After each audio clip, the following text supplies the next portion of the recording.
Well, good afternoon, folks. Old Buster coming to you again. I know it's been a little bit since I've been reading some stories. I got a few for you. And after I read about 3 of them, what we're going to do is tell you how it all come about. Everybody's been asking me that, how it got started. So I'm going to go over something with you when I get done reading. Well, the first old story is about old Big Mike Young. It's called Youthful Curiosity. Well, Big Mike Young was up and about when Buster and Hired got up to his and Grandpa George's place. Now, Big Mike done got his himself in a pickle, you see, and he wasn't going to get away fur from the house. Seeing as how Big Mike was in for a bushel and a peck, you might say. Well, Buster and Hired was looking for Big Mike in town there in Estato, but heard he was over to Loafer's Glory at his and Grandpa's place, so they sidled on over there. Wasn't a fur piece, so the boys made it in no time, you know. When Big Mike seen them a-comin', he hollered for them to meet him down at the railroad bridge over the creek. Well, Buster asked Big Mike what he done now, seeing as how he couldn't come to town. Well, he said, I was just figuring is all. Now, how's that? Asked Hired. That darn cat of Grandma's is just plain ornery, and I don't like it, and it don't like me, said Big Mike. First off, somebody throwed away a perfectly good magneto, and I put a crank on it.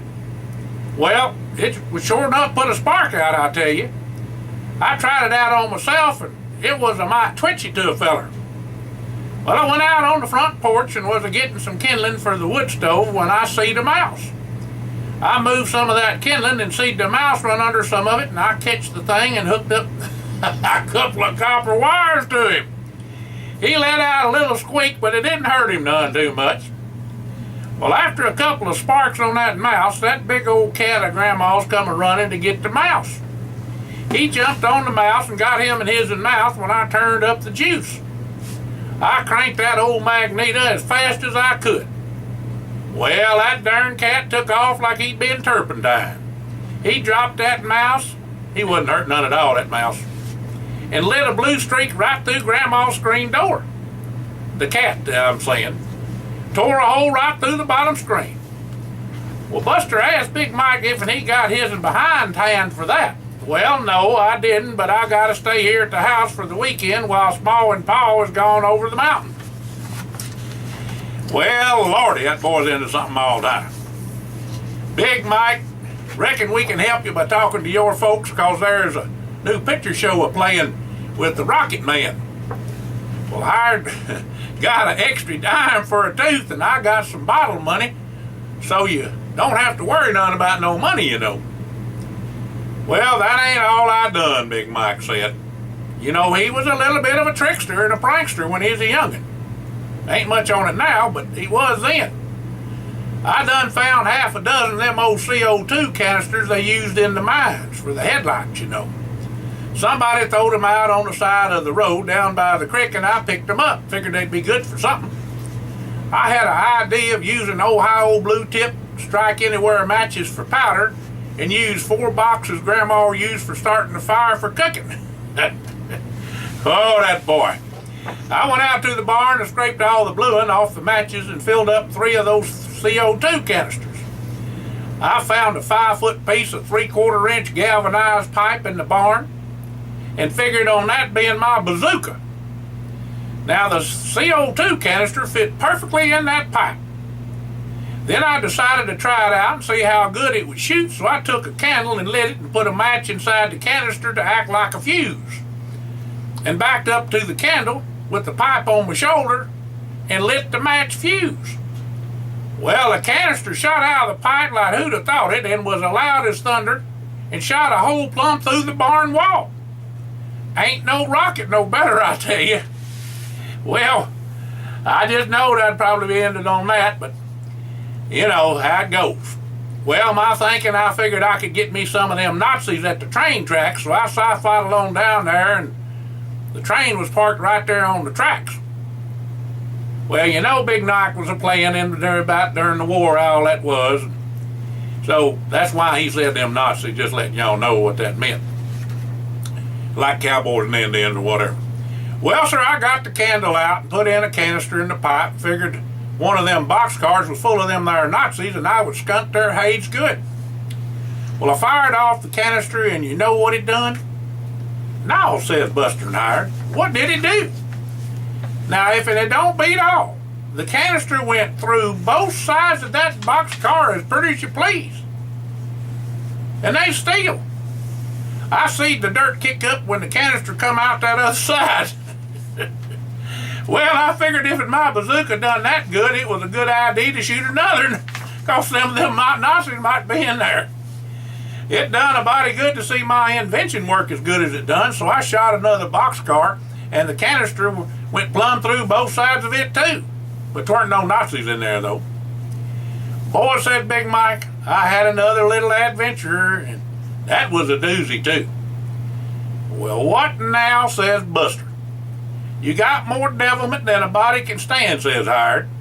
I'm just having a little fun, says Big Mike, and awful curious about how things work. Well, let's have it, said Buster. What'd you do now? Well, me and the Spurlock boys wanted us a fort, so we was a-scouting around the old apple orchard when we seed an old barn that was about to fall down.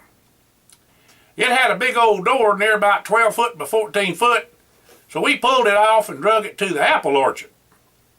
We then dug us a hole, near about a 5 foot deep hole, and put that barn door over it. And that barn door would cover the hole up. Now, we made us an entrance by an apple tree where we could crawl in under the door, down in the hole, and be hid up in there. We got us some weeds and grass and leaves and covered it real good with the dirt we dug out so the body couldn't see it. We had a right nice hiding place for a fort. For sure, said Big Mike. Well, now, that ain't all the story now, is it, says Buster. No, says Big Mike. The farmer was a-cutting grass in between the rows of the apple trees and run over our hideout. Well, it was a sight to see, I tell you. There sat a 8-in Ford tractor, pretty as you please, right smack dab in the middle of our hideout hole and no way to get on out. Well, us boys was plumb lucky nobody found out it was us boys that dug the hole. Well, how did the farmer get the tractor out the hole? And was he hurt? Says Hired. Now the farmer turned hurt none, and they had to get a dozer to dig out the sides of the hole to make a ramp for the tractor to drive on out. It weren't hurt none neither, but the farmer was a mite put out, though, and you can imagine why. You sure have been up to some mischief, Big Mike, allowed Buster and Hired. I reckon there ain't no picture show for you with all this a-carrying on. Well, it wasn't me, but Cousin Wade and Uncle Hired done a good one. Well, his name was Hired too, like Hired or Buddy. They went on over to the other side of the mountain to see a neighbor about borrowing his bull. Well, when they got back home with the bull, they decided to get him to service the cows real quick.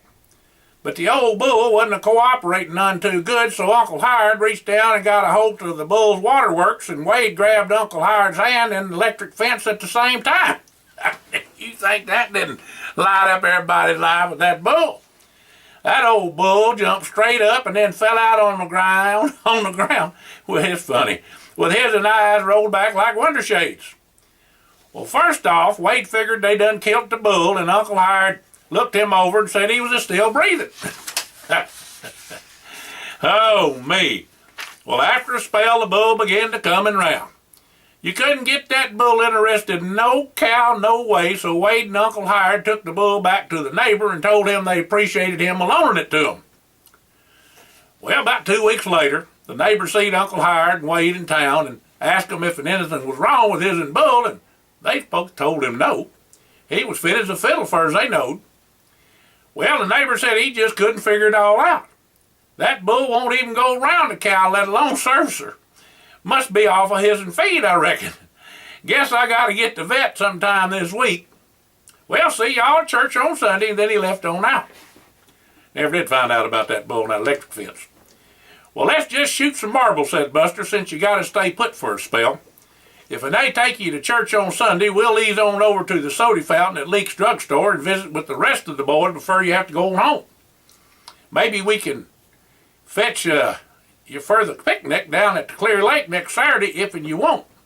Well, sure enough, said Big Mike, and I want to tell you about another idea I got that will raise your hair. Well, Lordy mercy, we's in for it now, said Buster. It's a sure shot, said Howard. That boys into something all the time. Well, that's Youthful Curiosity with old Big Mike Young.